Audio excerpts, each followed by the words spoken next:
90 రోజుల కోర్సు పూర్తి చేస్తే చాలు 100% ప్లేస్మెంట్ సపోర్ట్ తో సాఫ్ట్వేర్ జాబ్ మీ సొంతం. వెంటనే కోడ్ జ్ఞాన్ డెస్టినేషన్ ని సంప్రదించండి. Welcome to Suman TV. నేను మీ సుమన్ టీవీ నాగ్.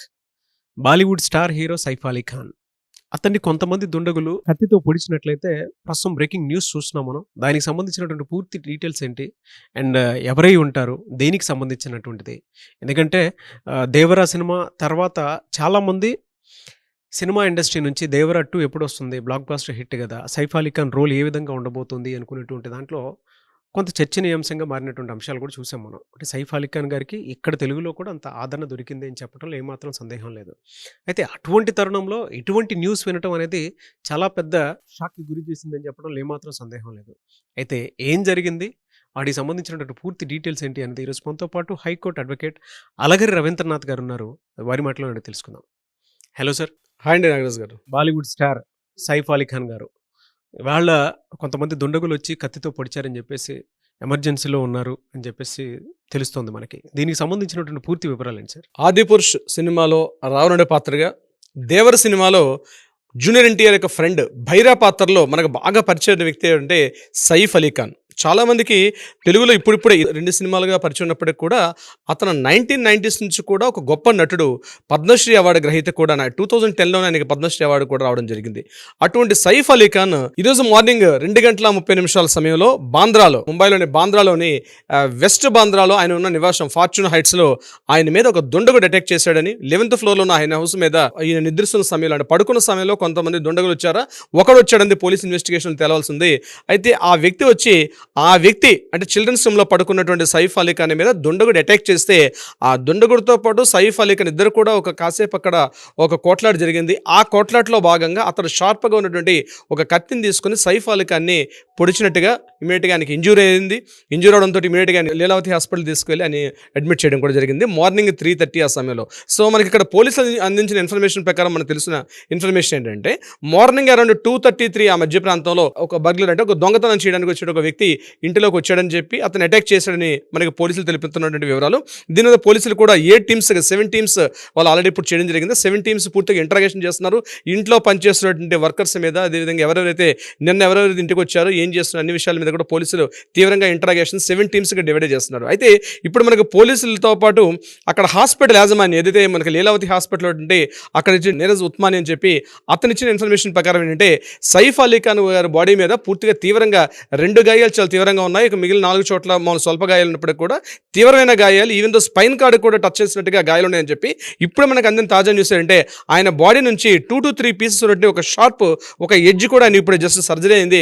ఆ సర్జరీ అవ్వగానే ఇమీడియట్గా ఆయన బాడీ నుంచి కూడా ఆ పార్ట్ని కూడా రిమూవ్ చేశారు. ఆ 2 to 3 ఇంచెస్ ఉన్నట్టు షార్ప్ ఎడ్జ్, బహుశా అదే ఏదైతే షార్ప్ కత్తి అనుకుంటాం, ఆ కత్తి యొక్క మొదల భాగం అనుకుంటాం, అది కూడా శరీరంలో ఉండిపోయింది. అంటే ఎంత షార్ప్గా గుచ్చుంటాడో బహుశా మనకు అర్థం ఉంటుంది.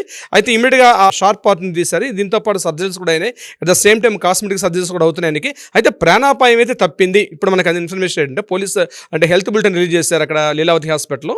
ఆ డాక్టర్స్ చెప్పిన ఇన్ఫర్మేషన్ ప్రకారం ఆయనకి ప్రాణాపాయ స్థితి నుంచి అయితే బయటపడ్డారు. బట్ స్టిల్ ఆయన మాత్రం సిచ్యువేషన్లో బాగాలేదు. అయితే ఇక్కడ సైఫ్ అలీ ఖాన్ గారి తాలూకు కొంత విషయం నేను మీకు వివరించే ప్రయత్నం చేస్తాను. ప్రధానంగా సైఫ్ అలీ ఖాన్ గారు చాలామంది తెలియని విషయం ఏంటంటే ఆయన ఒక రాజకుటుంబీకుడు, ఒక నవాబ్ వంశస్థుడు. ఆయన ఒక ప్యాలెస్ ఉంది, ఆయనకు సుమారుగా ఒక 11,000 కోట్ల ఆస్తిపరుడు సైఫ్ అలీ ఖాన్. చాలామందికి తెలియని విషయం చెప్తున్నాను. అంటే ఆయన పుట్టుకతోటే గోల్డెన్ స్పూన్, ఒక నవాబ్ వంశంలో ఒక రిచ్ పర్సన్ ఆయన పుట్టాడు. రిచ్ పర్సన్గా పుట్టి కూడా ఈ యొక్క రంగంలోకి రావడం జరిగింది, సినిమా రంగంలోకి. వాళ్ళ ఫాదర్ కూడా మన్సూర్ అలీ ఖాన్ పటోడ్ అని చెప్పి ఆయన కూడా ఒక క్రికెట్ ప్లేయర్. ఒకప్పుడు ఇండియన్ క్రికెట్కి ఆయన కూడా ఒక క్రికెట్ ప్లేయర్గా పనిచేస్తాడు. వాళ్ళకి హర్యానాలో పెద్ద ప్యాలెస్ కూడా ఉంది, పటోడీ ప్యాలెస్ అని చెప్పి సుమారుగా ఒక 100 ఎకరాల విస్తీర్ణంలో ఒక ప్యాలెస్ కూడా ఉంది. ఇప్పుడు మనం ఎలాగైతే మైసూర్ ప్యాలెస్ ఎలా చెప్తామో, హర్యానాలో కూడా పటోడీ ప్యాలెస్ అంటే అంత పెద్ద ఫేమస్. ఆ ప్యాలెస్కి ఈయన వారసుడు యాక్చువల్గా. So richest person Saif Ali Khan గారు. కొన్ని వేల కోట్ల ఆస్తి కూడా ఆయనకి స్వతహాగా ఆయన సంపాదించడం కాకుండా ఆయన పూర్వీకుల ఆస్తి కొన్ని 100 కోట్ల 1000 కోట్ల ఆస్తి ఉంది ఆయనకి. దీని మీద సంబంధించి సైఫ్ అలీ ఖాన్ గారికి. అయితే సైఫ్ అలీ ఖాన్ గారు యొక్క భార్య ఎవరంటే కరీనా కపూర్ గారు. చాలా మంది తెలియని విషయం, కరీనా కపూర్ గారు. ఈ సంఘటన జరిగిన సమయంలో కరీనా కపూర్ గారు కూడా అదే ఇంట్లో ఉన్నారు. తన ఇద్దరు పిల్లలు, ఒకరు తైమూర్ అలీ ఖాన్ అని, మరి ఇంకొకడు జహాంగీర్ అని చెప్పి ఇద్దరు కూడా ఇంట్లో ఉన్నట్టుగా తెలిసింది.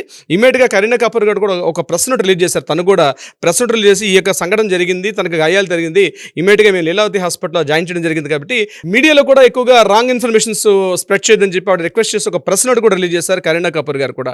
సో కరీనా కపూర్ గారికి సైఫ్ అలీ ఖాన్ గారికి మధ్య ఇటీవల కాలంలో కొన్ని విభేదాలు ఉన్నట్టుగా కొన్ని మీడియా కథలు, right are wrong I don't know, but ఏంటంటే కొన్ని వార్తా కథనాలు మాత్రం కంటిన్యూస్గా వస్తున్నాయి కరీనా కపూర్ గారికి at the same time Saif Ali Khan గారికి. ఎందుకంటే 2010లో వీళ్ళకి మ్యారేజ్ అయింది. మ్యారేజ్ అయినప్పటికీ కరీనా కపూర్ గారికి ఇతను ఫస్ట్ హస్బెండ్, కరీనా కపూర్ గారు ఫస్ట్ మ్యారేజ్, ఇతను ఫస్ట్ హస్బెండ్. కానీ అంతకుముందు ఈయనకి మ్యారేజ్ అయింది సైఫ్ అలీ ఖాన్ గారికి. అమృతా సింగ్ అని చెప్పి ఈయనకన్నా 14 సంవత్సరాల వయసు ఎక్కువ ఉన్నట్టు అమృతా సింగ్ తోటి ఈయనకి అప్పట్లో మ్యారేజ్ అయింది. మళ్ళీ వాళ్ళిద్దరు కూడా ఇద్దరు పిల్లలు ఉన్నారు. సో ఆ పిల్లలు ఈ పిల్లలు కలిసి ఉన్నారు. ఆ తర్వాత డివోర్స్ అయిపోయింది. డివోర్స్ అయిన తర్వాత మళ్ళీ కరీనా కపూర్ గారిని మ్యారేజ్ చేసుకున్నారు. ఏదేమైనప్పటికీ కూడా అమృతా సింగ్ గారితో మ్యారేజ్ అవ్వడం, కొన్ని ఆస్తి గొడవలు అప్పుడు కూడా ఉన్నాయంతో ఆ గొడవలు విభేదించిన తర్వాత మళ్ళీ 2010లో కరీనా కపూర్ గారిని మళ్ళీ ప్రేమించి రెండోసారి మ్యారేజ్ చేసుకున్నారు. వీళ్ళకి ఇద్దరు పిల్లలు ఉన్నారు. అయితే ఇక్కడ ప్రధానంగా దృష్టి పెట్టాల్సిందంటే సినిమాల పరంగా ఆయన చాలా బిజీగా ఉన్నారు.